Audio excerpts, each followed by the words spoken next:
In 2045, Earth's climate has drastically changed due to climate modification towers designed to combat global warming.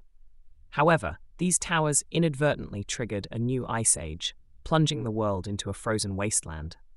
The remnants of humanity have retreated to underground bunkers, known as colonies, to escape the extreme cold. Colony 7, led by Briggs, Lawrence Fishburne, and Mason, Bill Paxton, is one such refuge where the survivors struggle with disease, food scarcity, and the constant threat of extinction. Life in Colony 7 is harsh. The colony's residents are plagued by the bitter cold and the ever-present danger of disease. Strict quarantine measures are enforced to prevent the spread of illness, and food production is a daily challenge. The bunker's leaders, Briggs and Mason, are often at odds over how to manage these crises. Briggs, a rational and empathetic leader, clashes with Mason, whose survivalist mentality pushes him to make ruthless decisions to protect the colony. One day, Colony 7 receives a distress signal from Colony 5, a nearby bunker. The message is brief and ominous, hinting at something terrible that has befallen the neighboring colony. Briggs decides to investigate, hoping to offer assistance, or at least learn what happened. He assembles a small team, including Sam, Kevin Zegers, a skilled engineer, and Graydon, Atticus Dean Mitchell, a brave but inexperienced young man. They prepare for the treacherous journey across the frozen wasteland. Before departing, Briggs places Sam's lover, Kai, Charlotte Sullivan, in charge of Colony 7. Mason, who disapproves of leaving the colony in Kai's hands, voices his concerns but is overruled. Briggs, Sam, and Graydon set out, trudging through the snow and ice towards Colony 5. The journey is perilous, with the group facing blistering winds and the constant threat of the ice collapsing beneath their feet. Yet, they press on, determined to uncover the truth. Upon reaching Colony 5, the team is met with a horrifying sight. The once thriving bunker is now a scene of chaos and destruction, with blood staining the walls and floors. The eerie silence is punctuated only by the sound of dripping water and the occasional creak of the structure. As they cautiously explore the desolate colony, they find no signs of life, only a growing sense of dread. The fate of Colony 5's residents remains a mystery, but the team fears the worst. As they venture deeper into Colony 5, they come across a locked door. Sam, using his engineering skills, manages to pick the lock, allowing them to enter. Inside, they find Leland, a survivor who has barricaded himself in the room. Leland is paranoid and traumatized, but he reveals that Colony 5 received a message from another group of people who had managed to fix a weather machine, causing the snow to thaw. However, this discovery led to unforeseen consequences. Leland explains that after receiving the transmission, a group from Colony 5 set out to find the source of the signal, hoping to escape the endless winter. Unfortunately, their journey attracted a marauding band of cannibals, who followed their tracks back to Colony 5. The cannibals descended upon the colony, slaughtering its inhabitants in a gruesome massacre. Leland, now the sole survivor, has been hiding ever since, too terrified to leave his makeshift fortress. Briggs, Sam, and Graydon try to convince Leland to return with them to Colony 7, but he refuses, choosing instead to lock himself back in his room. With no other options, the trio continues to explore Colony 5, searching for any remaining survivors. Their search leads them to a room where a fire burns ominously.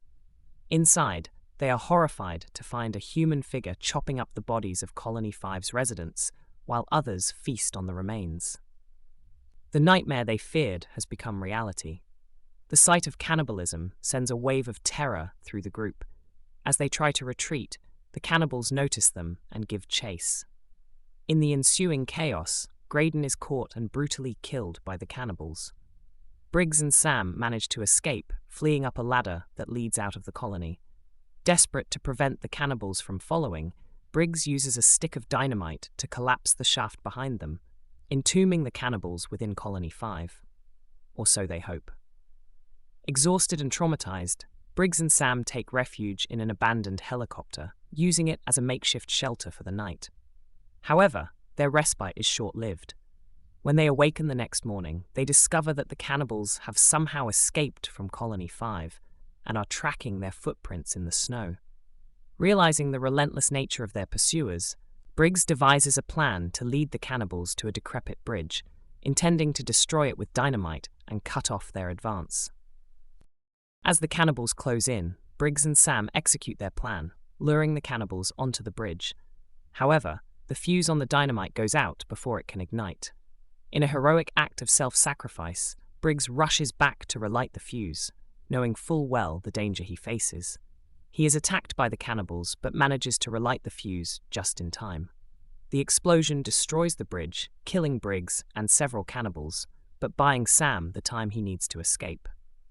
Meanwhile, back at Colony 7, tension between Kai and Mason reaches a boiling point. Mason, driven by his fear of disease and paranoia, intends to kill a colonist without testing her for illness first. Kai confronts him, leading to a heated argument. The situation escalates when Kai spots Sam returning to the colony, exhausted and alone. She runs to him, but Mason, intent on maintaining control, knocks her out before she can warn the others of the impending danger. When Sam regains consciousness, he finds that Mason has taken over Colony 7 and is planning to enforce harsh, draconian measures. Sam tries to warn Mason and the others about the cannibals and the thawed-out area he discovered, but Mason dismisses his claims as the delusions of a man unhinged by his ordeal. Determined to stop Mason, Sam frees himself from his restraints and begins to search for evidence to support his story, knowing time is running out. Sam accesses Colony 7's remaining technology, including a functioning satellite, to locate the thawed-out zone mentioned in the transmission. He is successful in pinpointing its location, giving him renewed hope for a possible escape. However, before he can share this information, the cannibals arrive at Colony 7, having tracked Sam's footprints all the way back. The colony is thrown into chaos as the cannibals launch a brutal assault, slaughtering anyone in their path.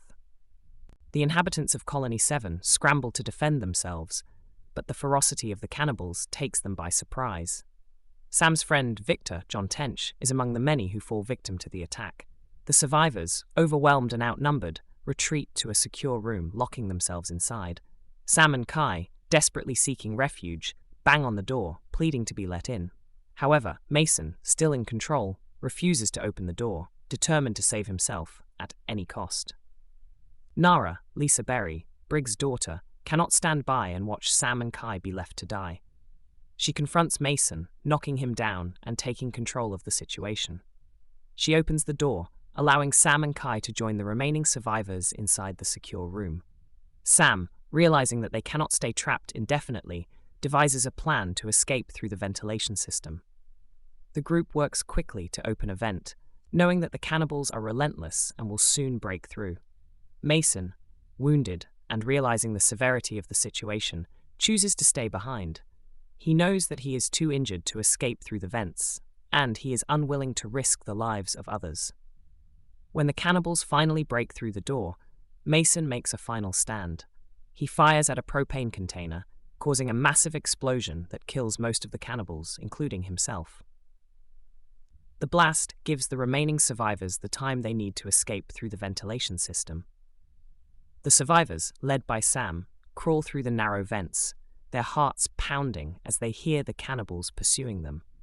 The sound of the explosion echoes behind them, but they know that not all of the cannibals were killed. Among the survivors is the cannibals' leader, who continues to hunt them down with a terrifying determination.